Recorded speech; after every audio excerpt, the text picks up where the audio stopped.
An algorithm is a set of rules used to solve a problem in a finite number of steps. It's like a recipe. Insert basic ingredients and get amazing cookies. But this talk isn't about code, calculus, or cookies. It's about the qualitative input needed to manifest results to life's big questions. Technically, this calls for the syntax of your heart. Your own internal integration system that connects you to the world and beyond and doesn't require an API. Uncertainty is life's big variable. If statements can't contain it, you can't plan for it, and a system that can't handle it will break. But the heart can handle the unknowns. Let's apply this to real life. I've had to make some big decisions. Being the rational Virgo that I am, I thought I could think my way out of anything. But that wasn't the case. Something didn't feel right. And what did feel right didn't make logical sense. Thinking left me mind-boggled. I had reached the edge of my default programming. I wanted a map, a manual, a pirate. I wanted a magic compass to direct me to the uncharted territory. And then one day, in yoga class, the instructor said, crawl into your heart space, dust it off, and download from the big self. So I did.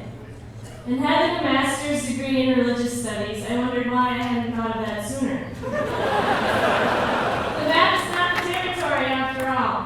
But there with each breath, I got cozy with the contours of my heart. I asked it questions, and I felt stirrings. Something was alive in there, and it was trying to tell me something. And there, at the end of the world as I thought I knew it, I felt fine. And I began to realize what E. E. Cummings meant when he said, since feeling is first, who pays any attention to the syntax of things will never wholly kiss you. Feeling, not thinking, is the key to navigating the universe in which all limits are arbitrary and the possibilities are endless. There's an algorithm for this if it all feels too overwhelming. Plus less than 3, or plus heart, always results in spontaneous and true outcomes that align you with what you really want. Try it. When you feel it, you'll know. Ask your heart a question. If your body contracts around your heart space, you know that's not it. But if your body expands, if you feel all warm and fuzzy, and you feel more alive than ever before, that's it. It's like what Rumi said. When you do things from your soul, you feel a river moving in you, a joy. And when the actions come from another place, that feeling disappears. Every moment is a choice to move from that river of joy. And the more we do that, the better we feel. Because oxytocin is released in the brain, which acts like a magic virus, attacking mental tension and relaxing it completely. Oxytocin is the neurotransmitter of bonding, calm, and connection. When we're in this state, we have greater access to our creative resources and can solve problems better.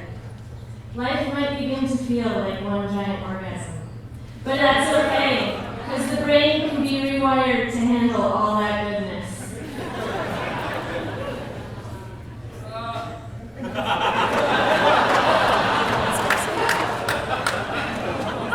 Nothing in the universe is fixed, including our potential to experience amazingness. And while we'll never get to the horizon line, we must want it more than we fear it, or we'll settle into a life of meh. But the edge is where the excitement is, where the wonder and the awe, and it's where we begin to feel radically alive. Life is an adventure you are creating every moment. The greatest explorers had no maps, and neither do we. But your heart knows. Follow that rhythm. That's the beauty of creating something. So tell me, what will you do with your one wild and precious life?